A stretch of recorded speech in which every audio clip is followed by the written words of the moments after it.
What's up? Here I have an article from evoke.ie, and I have to be honest with you. When I saw this article, I said I gotta do a video on this because this is hilarious.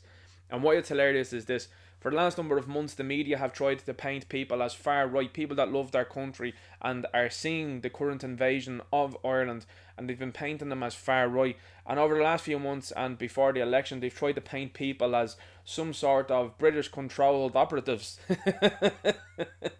Get that? People that love Ireland are somehow British controlled operatives. Now, what I mean by that is this, and what the media want to draw on is this, and I'll explain it. They are talking about people sharing information and videos with people that have large profiles across the internet. The media don't like that. Because if you have someone there, for example, that happens to be in another country and they have 5 million followers and they share what's going on here in Ireland, more eyeballs are on the situation here in Ireland. So much so that Andy No, for example, from America, has come to Ireland and has done a documentary about what's currently happening here.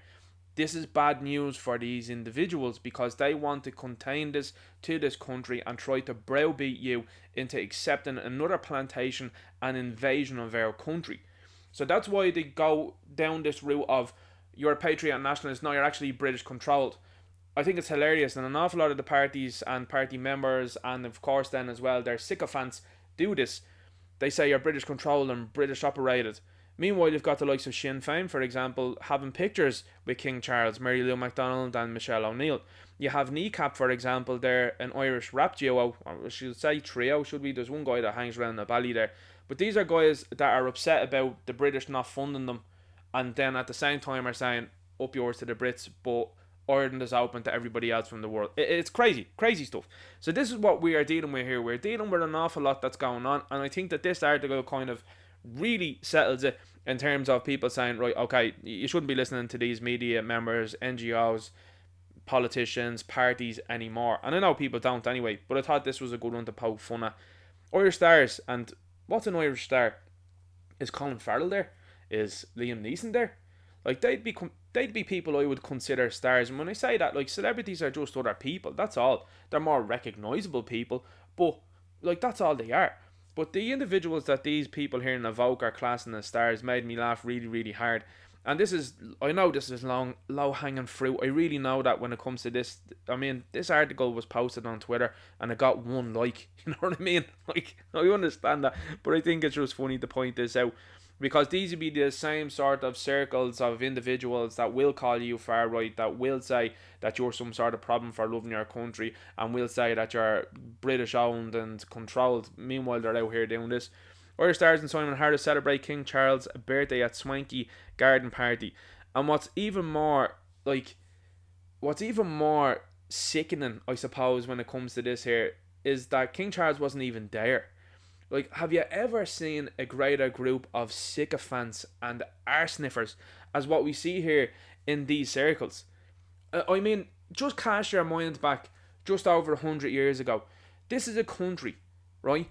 This is a country that fought for its independence and sovereignty for 800 plus years to rid ourselves of British influence and British control. A lot of lives lost, a lot of blood spilled, and a lot of our ancestors buried beneath the soil.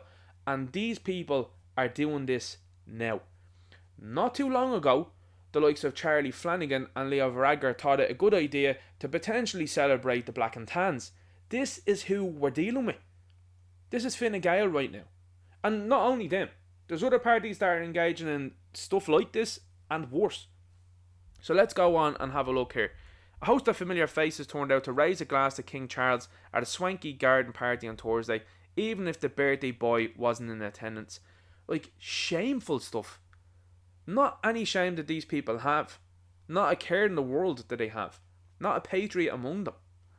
Irish hosts and 2FM radio presenters Doreen Garrihy and Jennifer Zamparelli were among the stars. Who? Who? Who are they talking about? They're unbelievable, aren't they? They're talking about people in dresses and what they're dressed like. Like, this is, again, like I said earlier on, this journalism is low hanging fruit. And you get the same stuff every single time. Chloe was out there and she was wearing a beautiful leopard print one jumpsuit. Whatever. Like, you're like, why does anyone care about this? Like, who cares? Rosanna was there and she was in a dress that looked like it was Gucci, but it was actually from Penneys, and she styled it. Who gives a rat's about this? Like, low hanging fruit, and this is what it is. It's constant idolization of nobodies. This is what we're dealing with here in this country. So anyway, we'll scroll on through this because there's an image in here that I thought was very, very funny. Mary Kennedy there. Now, I'm drawing a blank on that. Someone will be down in the comments down below, but I can't remember for the life of me who Mary Kennedy is. Is this person a singer or something like that? Or something? Is this what she did? Like, this is a person that they're considering a star. Yikes. Anyway, do you know what I noticed amongst the crowd, by the way? Not very diverse, guys. Not very diverse at all. Oh, stop. I mean, the mugs on some of these people. I haven't seen one 10 out of 10 here in these articles. I really haven't. Not even above a 5 here now. And that's a big shout. Look at this image. This is the one that did it for me, guys. Now, I'm not messing here when I say this, right? I howled laughing at this picture. What's he doing? Like, this fella is the most effeminate person I've ever seen. Like, if you said Leo Varadkar was leader of Ireland and he was a gay man, and you put up a picture of this guy, I think most people would be like, that's Leo. If you didn't say anything, do you know what I mean? Or indeed, if you put a video out of Leo Varadkar and you put out a video of Simon Harris, I think most people would probably switch the names there. Do you get me? Because look at the stature of this fella. And it's something that I always point out to.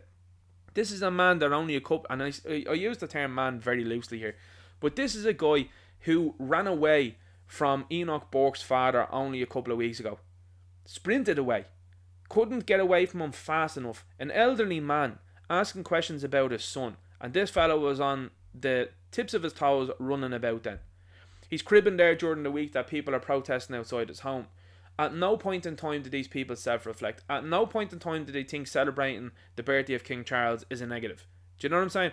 At no point in time did these people think locking you in your home and restricting your freedoms, your rights, your civil liberties is a bad thing. At no point in time did these people think that open borders is a bad thing. At no point in time did these people think that the rise in crime is a bad thing. No point in time. This is who we're dealing with. So this is just another video showing you exactly who they are. And there you go, there's, before we just end this here, RTE racing broadcaster Jane Monaghan, and then you've also got Kevin Backhurst, RTE Director General. So there you go. And look at what they do as well. And I love when they do things like this. And again, it's a low hanging fruit, but look who they show you. From Irish government, as well as the worlds of politics, diplomacy, culture, sport, business, charity, and academia. So what they're letting you know there is, look at the group, look at the sphere, look at all the same circles that these people run in. And what I would say to you is this: that's why taking over these groups are highly, highly important. Because this is what is affecting the culture. These people don't think that this is a big deal. But what should be a big deal is that we control politics, we control diplomacy, we control culture, we control sport, we control business, charity and academia. Because far too long now have the left been in charge of these things and have run riot and have gotten to silly points in time now in this country and in this world. It's time, and again, that's the positive that you can take from an article like this. They are letting you know who's involved with who and where they're involved. And it's just another confirmation as to what we already knew, is that these people are all intrinsically linked and this is what they do. So, let me know what you think in the comments down below. Make sure you like the video, make sure you share the video, make sure you subscribe to the channel, and I shall talk to you later. Good luck.